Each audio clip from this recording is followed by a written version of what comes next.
अस्सलाम वालेकुम। Welcome to my channel खौफनाक and fiction novels by Nadia. I hope कि आप खैरियत से होंगे और खुश होंगे। कहानी शुरू करने से पहले आपसे गुजारिश है कि मेरे चैनल को सब्सक्राइब करें और लाइक करें। आइए कहानी शुरू करते हैं। ये कहानी डॉक्टर इनाम की है। वो कहते हैं कि मेरा ट्रांसफ़र शहर से दूर दराज एक कस्बे में कर दिया गया था, लेकिन मैंने अपना ट्रांसफ़र रुकवाने की कोई कोशिश नहीं की थी, क्योंकि मेरा ख्याल था कि कोई भी डॉक्टर गांव में काम करने के लिए तैयार नहीं होता। अगर सब शहर में ही काम करेंगे तो गांव के लोगों का क्या होगा। चुनांचे मुझे गांव में ट्रांसफ़र होने पर कोई एतराज़ नहीं था। गांव के लोग भी बहुत खुश थे और बड़ी इज़्ज़त करते थे। अस्पताल में भी तमाम अमला मेरी बहुत इज़्ज़त करता था। अल्लाह के फजल से गांव के लोगों को मेरे इलाज से बहुत फ़ायदा हुआ था। यूँ तो अस्पताल में भी मेरे रहने का इंतज़ाम था, पर मेरे पास गाड़ी थी, इसलिए मैं ड्यूटी ख़त्म होने पर शहर अपने घर चला जाता था। कस्बे में और कोई हॉस्पिटल नहीं था, इसलिए बाज़ औक़ात इतने मरीज़ आ जाते थे कि निमटाते निमटाते रात बहुत ज़्यादा हो जाती थी, तो फिर मैं अस्पताल में भी सो जाता था। आज 16 अगस्त थी और ये मेरे बेटे अदनान की सालगिरह का दिन था। मैं अदनान से वादा करके आया था कि लाजमी सालगिरह के टाइम तक पहुंच जाऊंगा, लेकिन इत्तेफाक से आज ही मरीज़ ज़्यादा तादाद में आ गए थे और रात ज़्यादा हो गई थी। मैंने अपने मातहत अब्दुल रशीद को बताया कि मैं घर जा रहा हूँ, तो वो हैरत ज़दा रह गया और बोला, डॉक्टर साहब, आप अकेले कैसे जाएंगे इतनी रात में? मैंने कहा, जैसे रोज़ जाता हूँ। वो तो आप दिन में जाते हैं ना, रात में कैसे जाएंगे? रास्ते में जंगल भी आता है और इसीलिए तो लोग रात में शहर जाने से घबराते हैं। घबराते होंगे, मैं घबराने वालों में से नहीं हूँ। मैं तो रोज़ आता हूँ और रोज़ जाता हूँ। हाँ, ये बात मुझे भी मालूम है कि आप हर दिन जाते हैं और आते हैं, लेकिन ये सफ़र दिन में तय होता है, रात में नहीं, अब्दुल रशीद ने कहा। लेकिन भाई, आज रात मैं ये भी तय कर लूँगा। अब्दुल रशीद ने कहा, डॉक्टर साहब, मैं हरगिज़ ये मशवरा नहीं दूंगा कि आप रात में सफ़र ना करें। मैं रुक भी जाता रशीद, पर आज मेरे बेटे की सालगिरह है और मैं उससे वादा करके आया हूँ, मेरा पहुँचना बहुत ज़रूरी है, वरना वो मुझसे बहुत नाराज़ हो जाएगा। ऐसी बात थी तो आप जल्द ही निकल जाते। हाँ, मैं घर से यही सोचकर निकला था कि आज चाहे कुछ भी हो जाए, मैं हर हालत में जल्दी निकल जाऊंगा, पर क्या करूं, चंद इमरजेंसी केस आने पर देर हो गई। इतने में अस्पताल के दीगर मुलाजमीन भी आ गए और जब इन्हें मालूम हुआ कि मैं घर जा रहा हूँ इतनी रात में, तो वो भी अब्दुल रशीद के हमनवा बन गए और सफ़र करने के लिए मना करने लगे। लेकिन मैंने किसी की बात नहीं सुनी और मैं घर की तरफ रवाना हो गया। अभी बमुश्किल आधे घंटे का सफ़र भी तय नहीं किया था कि ऐसे लगा जैसे दरख्त से कूदकर कोई कार की छत पर गिरा हो। कार की छत पर मुझे किसी की मौजूदगी का एहसास हो रहा था। मैंने सोचा कोई जानवर होगा।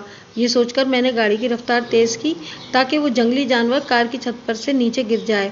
जंगल में अंधेरा था और सड़क पर कार की बत्तियां जलने से रोशनी हो रही थी। मैंने कार की सारी बत्तियां रोशन कर दी थीं ताकि कार की छत पर से गिरने वाले जानवर को आसानी से देख सकूं। अभी तक वो जानवर नहीं गिरा था। अचानक एक खौफनाक चेहरे की मालिक औरत ने छत से झुककर मुझे देखा। इस खौफनाक औरत को देखकर मैं बुरी तरह खौफजदा हो गया और कार बेकाबू होने लगी। इसके बावजूद वो खौफनाक औरत कार की छत पर ऐसे काबिज थी जैसे उसने कोई मजबूत शय को मजबूती से पकड़ा हुआ हो।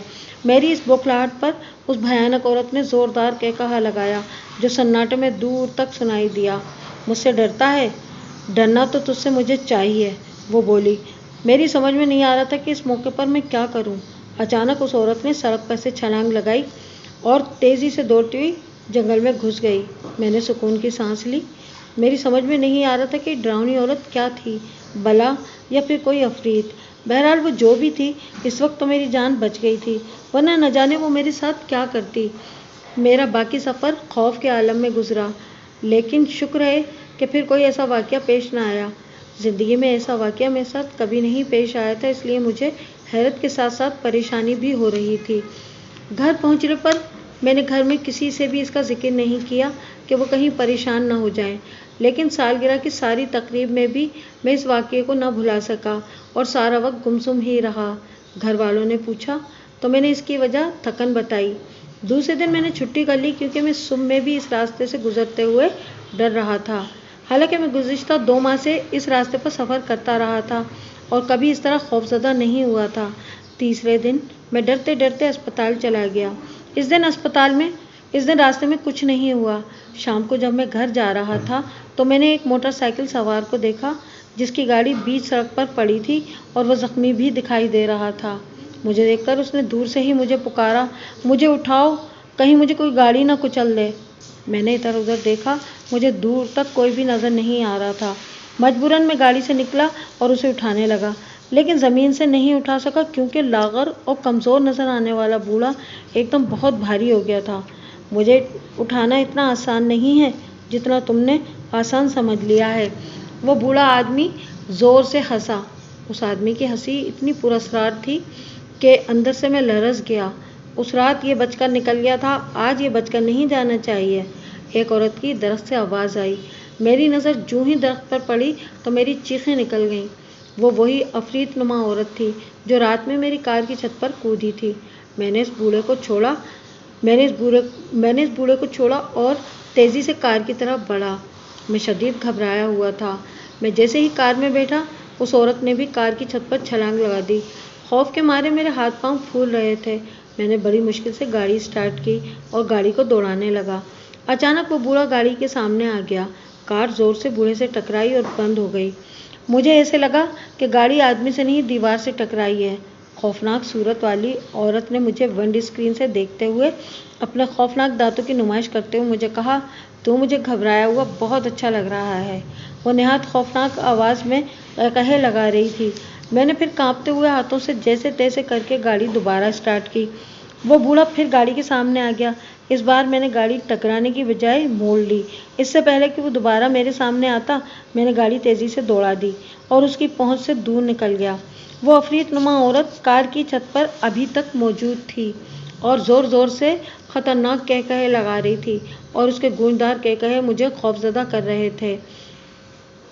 जंगल के एक हिस्से में वो बलानुमा औरत छलांग लगाकर फिर गायब हो गई। इसके दफ़ा होने पर मेरे दम में दम आया और अल्लाह के शुक्र से बाकी सफ़र भी खैरियत से कटा। मैं फैसला कर चुका था कि चाहे कुछ भी हो जाए, शाम गए या रात, बिल्कुल भी सफ़र नहीं करना। मुझे एक हफ्ता बिल्कुल खैरियत से गुजर गया। एक दिन हेल्थ मिनिस्ट्री से एक बड़े ऑफिसर अस्पताल के दौरे पर आए। शाम गए जब अयाज मुराद साहब ने अपनी गाड़ी में शहर जाना चाहा तो उनकी गाड़ी में कोई ख़राबी हो गई। मैकेनिक ने गाड़ी एक दिन छोड़ने को कहा।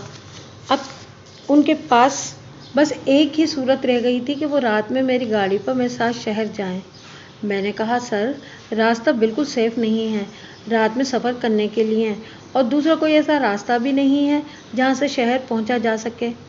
मेरे गुरेज पर अयाज मुराद साहब ने साफ साफ कह दिया कि वो हर सूरत जाएंगे, और ये भी कि मैं क्यों जाने से कतरा रहा हूँ।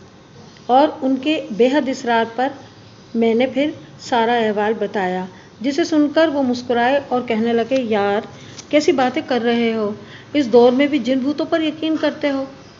मैं भी पहले इन बातों पर यकीन नहीं करता था सर, लेकिन अब मेरे साथ वाक़यात होने पर यकीन करने लगा हूँ। मुझे बहुत शौक़ है जिन भूतों से मुलाकात करने का।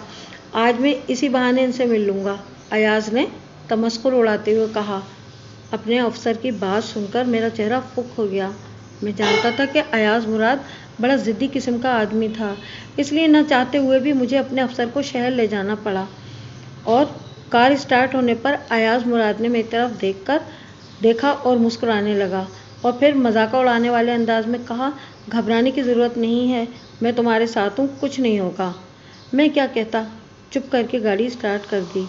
अयाज मुराद बड़ा बातूनी किस्म का आदमी था और वो मुसलसल बोल रहा था। मैं हूँ हाँ में ही जवाब दे रहा था। मेरा जहन तो आगे के रास्ते के बारे में सोच रहा था कि देखो आज क्या होता है, और वो मकाम जल्द ही आ गया जहाँ वो भयानक चेहरे वाली शैतानी औरत ने मुझे डराया था। मैं सोच रहा था कि देखो अब होता क्या है। मैं सड़क के दोनों तरफ देखता हुआ गाड़ी चला रहा था कि गाड़ी एकदम चलते चलते रुक गई। मैं डरते डरते गाड़ी से उतरा, पहले इधर उधर देखा और फिर कार का इंजन देखने लगा। देख लो, अभी तक रास्ते में किसी जिन भूत से हमारी मुलाकात नहीं हुई है, अयाज साहब ने अंदर से कहा। ये तो बहुत अच्छी बात है सर, मैंने कहा। एक दफ़ा मेरे पास वो जिन भूत आ जाएं तो मैं भी ऐसा सबक सिखाऊंगा कि फिर किसी इंसान को तंग करना दूर की बात, नज़र भी नहीं आएंगे वो, अयाज मुराद ने हंसते हुए कहा। अचानक उसके गाल पर ज़ोरदार थप्पड़ पड़ा। उसने घबराकर इधर उधर देखा, लेकिन उसके नज़दीक कोई भी नहीं था।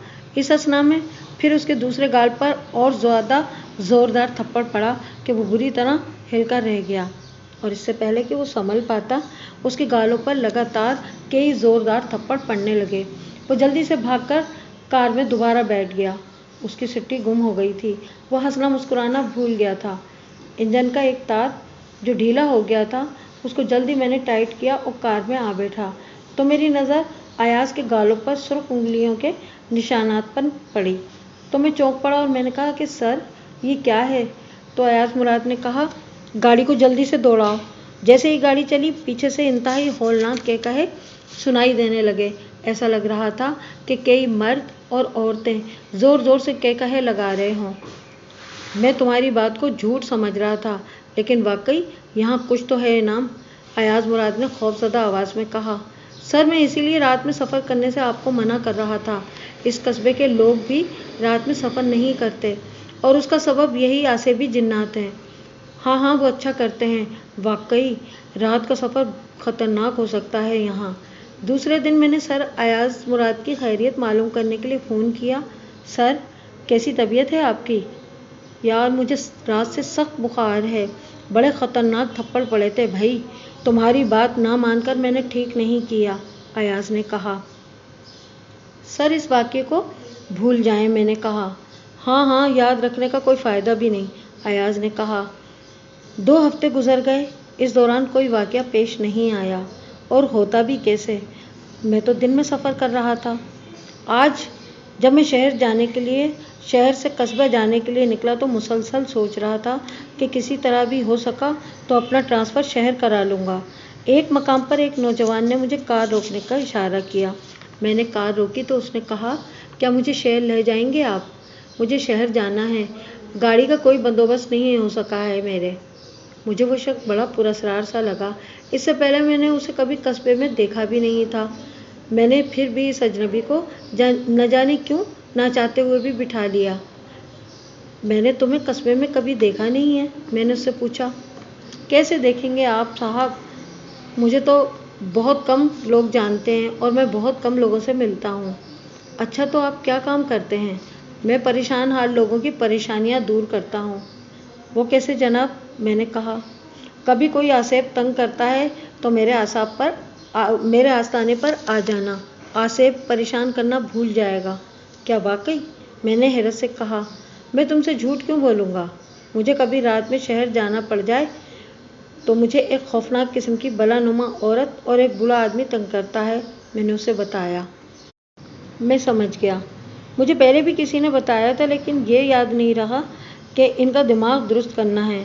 खैर, आज तुम भी देख लो मैं इनके साथ क्या सलूक करता हूँ। इस अजनबी शख्स के चेहरे पर एक पुरस्कार सी मुस्कुराहट दौड़ गई। ऐसा हो जाए तो बड़ा अच्छा होगा। कस्बे के लोगों को इनसे निजात मिल जाएगी और रात में लोग आसानी से सफ़र कर लिया करेंगे, मैंने कहा। मेरा मशग़ला यही है, लोगों को आसेब से निजात दिलाना, वो बोला। वो रात में नज़र आते हैं, लेकिन मैंने बताया। मैं इनको दिन में भी बुला लूँगा, बस तुम देखते जाओ, अजनबी आदमी ने कहा। मुझे उसकी बात पर बिल्कुल यकीन नहीं आ रहा था कि ये शख्स आसेब का मुकाबला कर लेगा। जब वो मकाम आया जहाँ मेरा उस अफरीद से सामना हुआ था तो मैंने कार रोक दी। अच्छा, ये है वो मकाम? अजनबी शख्स ने चारों तरफ गौर से देखा और कार से बाहर निकल आया। उसने कुछ पढ़कर जंगल की तरफ फूंका। चंद लम्हे ही गुजरे थे कि वो खौफनाक शक्ल की औरत और वो बूढ़ा आदमी नमूदार हुए। तू क्यों आया है? खौफनाक सूरत वाली औरत गुस्से से बोली। तुम्हें सबक सिखाना ज़रूरी था, इसलिए आया हूँ। चले जाओ, वरना तेरा अंजाम बहुत बुरा करेंगे हम, बूढ़ा आदमी ने कहा। अच्छा, तो फिर देखो मैं क्या करता हूँ। ये कहकर अजनबी शख्स ने मुँह ही मुँह में कुछ पढ़ा और अपने गिर्द हिसार खींच लिया। वो भयानक सूरत वाली औरत और वो शैतानी बूढ़ा आदमी उसके करीब नहीं जा पा रहे थे। अजनबी शख्स ने मुझे भी गाड़ी से निकलने से मना कर दिया था, क्योंकि उसने मेरी कार का भी हिसार बांध दिया था। वो दोनों अफरीद बार बार अजनबी शख्स को धमकियां दे रहे थे। फिर अचानक वो मन्नत समाजत पर उतर आए। वो शख्स उनकी बिल्कुल भी नहीं सुन रहा था। अचानक एक हौलनाक धमाका हुआ और इन दोनों के जिस्मों में आग लग गई। वो भयानक आवाज़ों में चीखते चिल्लाते रहे। थोड़ी ही देर गुजरी कि वो जलकर राख का ढेर बन गए اور اس راگ کو بھی تیز ہوائیں کہیں کا کہیں لے گئیں۔ لو بھائی، دونوں کا کام تمام کر دیا میں نے، اب کبھی تمہیں یا کسی اور کو کوئی آصف جنات تنگ نہیں کرے گا۔ خدا کرے ایسا ہی ہو، میں نے کہا۔ شہر پہنچنے سے قبل وہ اجنبی شخص جس کا نام محمود تھا، میں نے اس کا پتہ معلوم کر لیا تاکہ بوقت ضرورت کام آئے۔ شہر میں ایک مقام پر محمود اتر گیا۔ آج میں خوش تھا کیونکہ اس آصف سے میری جان چھوٹ گئی تھی اور قصبے والوں کی بھی۔